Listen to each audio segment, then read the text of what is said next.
৬৬ নম্বর word Tiljala যুবকবৃন্দ ঘোষপাড়ার উদ্যোগে হয়ে গেল স্বেচ্ছায় রক্তদান শিবির। এই রক্তদান শিবিরটি তিলজলা ব্রজনাথ বিদ্যাপীঠ স্কুলে অনুষ্ঠিত হয়। এই ক্লাবের দুর্গাপুজো এবছর 50তম বর্ষে পূরণ করল। সেই উপলক্ষে এই রক্তদান শিবিরের আয়োজন করা হয়েছিল। বিশিষ্ট রাজনীতিবিদ ও সমাজসেবী স্বর্গীয় ঠাকুরদাস ব্যানার্জি এবং সমাজকর্মী স্বর্গীয় স্বপন ব্যানার্জির স্মরণে মহিলা এবং পুরুষ মিলিয়ে প্রায় 100 জন রক্তদাতা রক্তদান করেন। বিশেষ অতিথি হিসেবে উপস্থিত ছিলেন কসবা বিধানসভা কেন্দ্রের বিধায়ক তথা রাজ্যের মন্ত্রী জনাব জাভেদ আহমদ খান, ৬৬ নম্বর ওয়ার্ডের পৌরপিতা ফ্যাজ আহমদ খান এবং আরও বিশিষ্ট ব্যক্তিগণেরা। ওনারা কি বার্তা দিলেন শোনাব আপনাদের।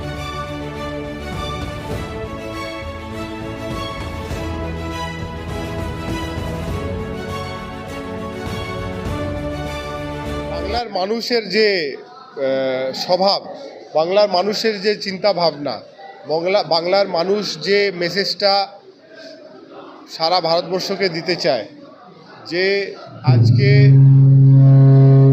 যারা সারা দেশের মধ্যে রাজত্ব করছেন তারা দেশকে যেই রাস্তায় নিয়ে যাচ্ছেন সেই রাস্তায় হেঁটে কিন্তু দেশের ক্ষতি ছাড়া আর কিছুই হবে না।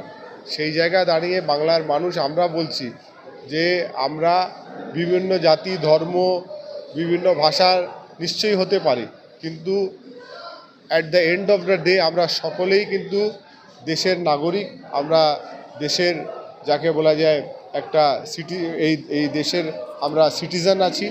আর বিভাজন যারা করছেন, বিভাজন নিয়ে যারা দিনের পর দিন দেশকে যেই জায়গায় নিয়ে যাচ্ছেন, স্টার্ট হয়েছিল আগে মন্দিরের মসজিদের কথা নিয়ে, তারপরে চলে আসলো আতঙ্কবাদী মুসলমানরা টেরোরিস্ট, তারপরে পাঞ্জাবিদের উপরে বলল পাঞ্জাবিরা খালিস্তানি। মণিপুরে আমরা দেখলাম যে কিভাবে একটা অ্যাংলো ইন্ডিয়ান সোসাইটি যারা খ্রিশ্চান যারা ক্রিশ্চিয়ানিটিতে বিলিভ করেন তাদেরকে কিভাবে আজকে ওখানে মণিপুরে আগুন জ্বালিয়ে আজকে ওখানে কিভাবে একটা বিভাজনের রাজনীতি তৈরি করে দিল মণিপুরে। এখন বাঙালিরা হয়ে যাচ্ছে বাংলাদেশি। আমার প্রশ্নটা হচ্ছে যে বর্ডারে তো বিএসএফ, তাহলে আজকে এসআইআর আর এইসব বিভিন্ন কথা যারা করে আজকে দেশকে অচল করছেন, সব সময় দেশের মানুষকে লাইনে দাঁড়াতে হচ্ছে। আজকে বর্ডার থেকে তারের তলা থেকে কিভাবে ঘুষপেটরা চলে আসছে তার উত্তর কিন্তু প্রধানমন্ত্রী আর দেশের যাকে বলা যায় হোম মিনিস্টার অমিত শাহর মুখে শোনা যাচ্ছে না। সব সময় কাঠগড়ায় মানুষকে দাঁড় করানো হচ্ছে, সেই আধার কার্ড নিয়ে হোক, সে আবার ভোটার কার্ড নিয়ে হোক, সে নোটবন্দি নিয়ে হোক। মানুষ মারা যাচ্ছে, মানুষের ক্ষতি হচ্ছে, মানুষের সময় নষ্ট হচ্ছে। সে বৃষ্টি হোক রৌদ্র হোক, মানুষের কষ্ট হোক, সে বুড়ো হোক জওয়ান হোক, সবাইকে লাইনে দাঁড় করিয়ে চিন্তার মধ্যে ফেলে দিচ্ছেন। কিন্তু আজকে দেশের যে ক্ষতি হচ্ছে দিনের পর দিন, আজকে যারা বলেছিলেন মাই ফ্রেন্ড ডোনাল্ড ট্রাম্প আজকে 25% ট্যারিফ লাগিয়ে দিল তার বন্ধু, সেখানে কিন্তু বলার কিছু নেই। কিন্তু নানা রকমের নোংরা রাজনীতি করে দেশকে ভাগাভাগির জায়গায় যে যারা নিয়ে যাওয়ার চেষ্টা করছেন, তারা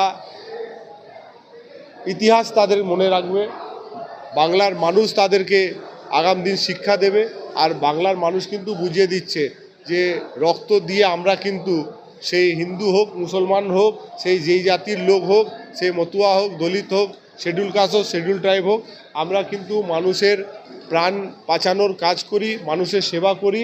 আর মানব ধর্মই হচ্ছে সবথেকে বড় ধর্ম। শুনুন, ব্যাপারটা হচ্ছে আগে এত মিডিয়া ছিল না, মানুষ রক্ত দিতে একটা ভয় পেত যে রক্ত দিলে কি হবে ইত্যাদি।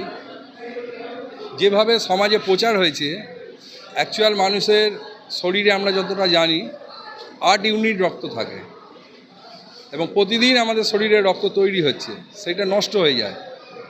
সেটা ব্যাপকভাবে প্রচার হয়েছে যে মানুষ যদি 1 ইউনিট রক্ত দেয় সেটা 48 ঘন্টার মধ্যে রিকভারি হয়ে যায় শরীরে, ফ্রেশ ব্লাড। এইটা প্রচার যত ব্যাপক হয়েছে শহর থেকে গ্রামে, মানুষের একটা উৎসাহ বেড়েছে, 1 নম্বর। 2 নম্বর, নিশ্চয়ই আপনারা জানেন যে জাভেদদার মতন লোক জনপ্রতিনিধি হওয়ার পরে প্লাস 2011 সালের পরে মামাটি মানুষের সরকার মমতা ব্যানার্জির নেতৃত্বে যখন বাংলায় আসে, তখন মানুষের মধ্যে একটা ধর্মীয় ভেদাভেদের এটা অনেকটা চলে গেছে। অতএব এখন আজকের আমাদের এখানে যে রক্তদান শিবির হচ্ছে, এটা আমাদের পুরোটাই হিন্দু বেল্ট, কিন্তু আপনারা গিয়ে দেখুন ওখানে খাতায় কত মুসলিম সম্প্রদায়ের ছেলে মেয়েরা এসে রক্ত দিয়েছে। মানে এই ভেদাভেদটা চলে গেছে, আগে যে জিনিসটা ছিল। অতএব মানুষ সাহস করে এগিয়ে আসছে যে আমার রক্ত যদি আরেকজন মানুষ, মুমূর্ষ মানুষ বাঁচে, তাতে তো অসুবিধে নেই। অতএব এটা ক্লাব সংগঠনে আমাদেরও দায়িত্ব আছে। রাজনীতিগতভাবে আমরা যেরকম প্রচার করি, ক্লাবের দিক থেকেও বিভিন্ন জায়গায় এই প্রচারটা যত হবে তত রক্তদান শিবিরের সংখ্যা আরও বাড়বে দিনে দিনে। ब्लड जो जिसमें होता है इंसान को, कोई मशीन के जरिए से नहीं बनता है, इंसान का जिस्म से बनता है। तो इंसान को चाहिए कि इंसान को जान बचाना।